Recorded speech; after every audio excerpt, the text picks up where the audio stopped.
दुर्गा सप्तशती पाठ हिंदी में 8वां अध्याय रक्तबीज वध। जय माता की।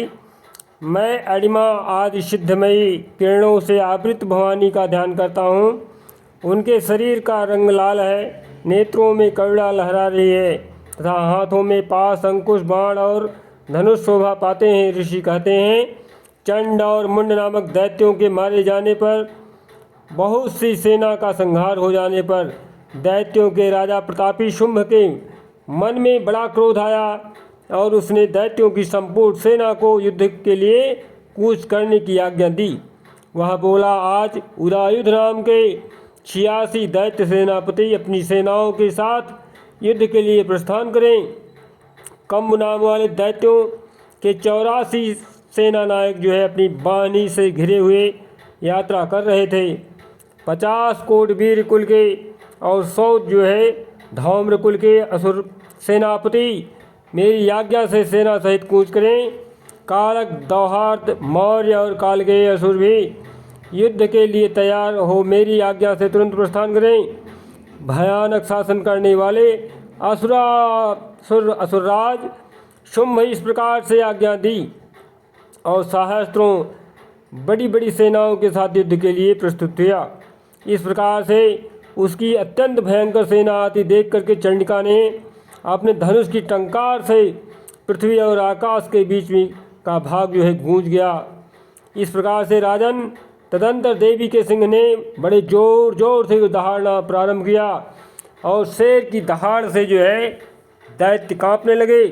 संपूर्ण दिशाएं हिलने लगी और घंटे की ध्वनि की नाद से संपूर्ण दिशाएं गूंज उठी। उस भयंकर शब्द से काली ने अपने विकराल मुख को और भी बढ़ा लिया तथा इस प्रकार से विजयिनी हुई और दैत्य का वध कर डाला। उस समय तुमुल नाद को सुनकर के दैत्यों की सेनाओं ने चारों ओर से आकर के चंडिका को घेर लिया तथा काली देवी को क्रोध पूर्वक घेर करके राज बोला कि हे देवी, मेरी बात मान जाओ, नहीं तो इसका परिणाम भयंकर होगा। महाहिमालय प्राप्त चंद्ररेखा विभूषण। इसी तरह से बोला कि हे देवी, मेरी बात मान जाओ। कौमारी सत्सता च मयूरवाहना। तब ऋषि कहते हैं कि हे राजन, ध्यान पूर्वक सुनो।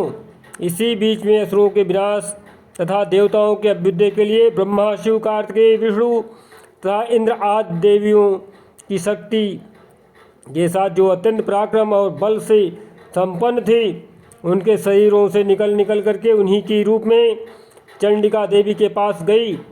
जिस देवता का जैसा रूप था, जैसी वेशभूषा और जैसा वाहन था, ठीक वैसे ही साधनों से संपन्न हो उसकी शक्तियाँ असुरों से युद्ध करने के लिए आ गई। सबसे पहले हंसयुक्त विमान पर बैठी हुई अक्षसूत्र और कमंडल से सुशोभित ब्रह्मा जी की शक्ति उपस्थित हुई, जिसे ब्राह्मणी कहते हैं।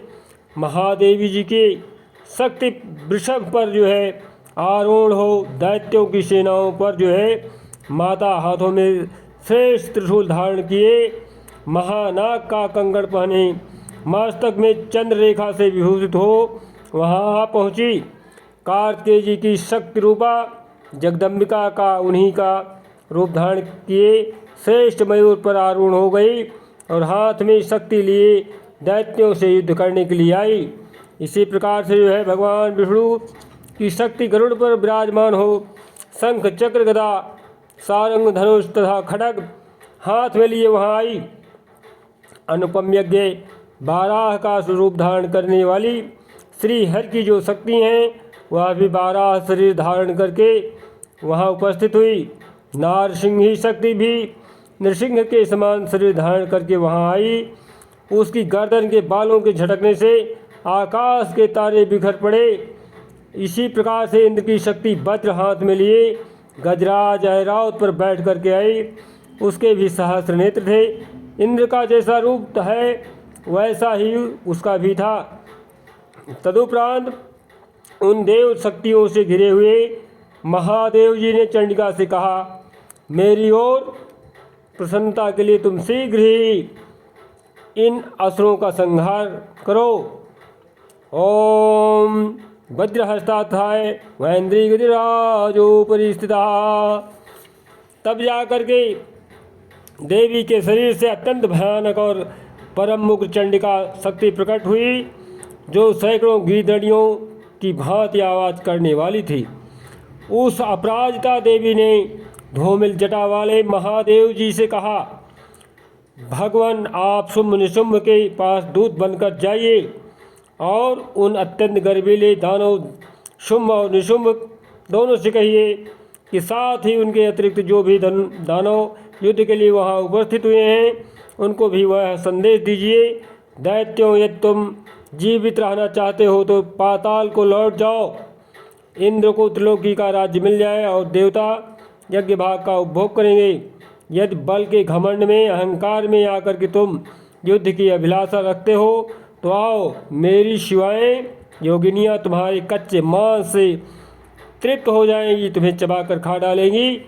क्योंकि उस देवी ने भगवान शिव के दूत को जो है कार्य में नियुक्त किया था, स्वयं शिव को जो है दूत के कार्य में नियुक्त किया था, इसलिए वह जो है शिव दूती के नाम से संसार में विख्यात हुई। वह महादैत्य भी भगवान शिव के मुंह से देवी के वचन सुनकर के क्रोध में भर गए और जहाँ कात्यायनी विराजमान थी उस ओर बढ़े। इस प्रकार से जो है तदंतर वह दैत्य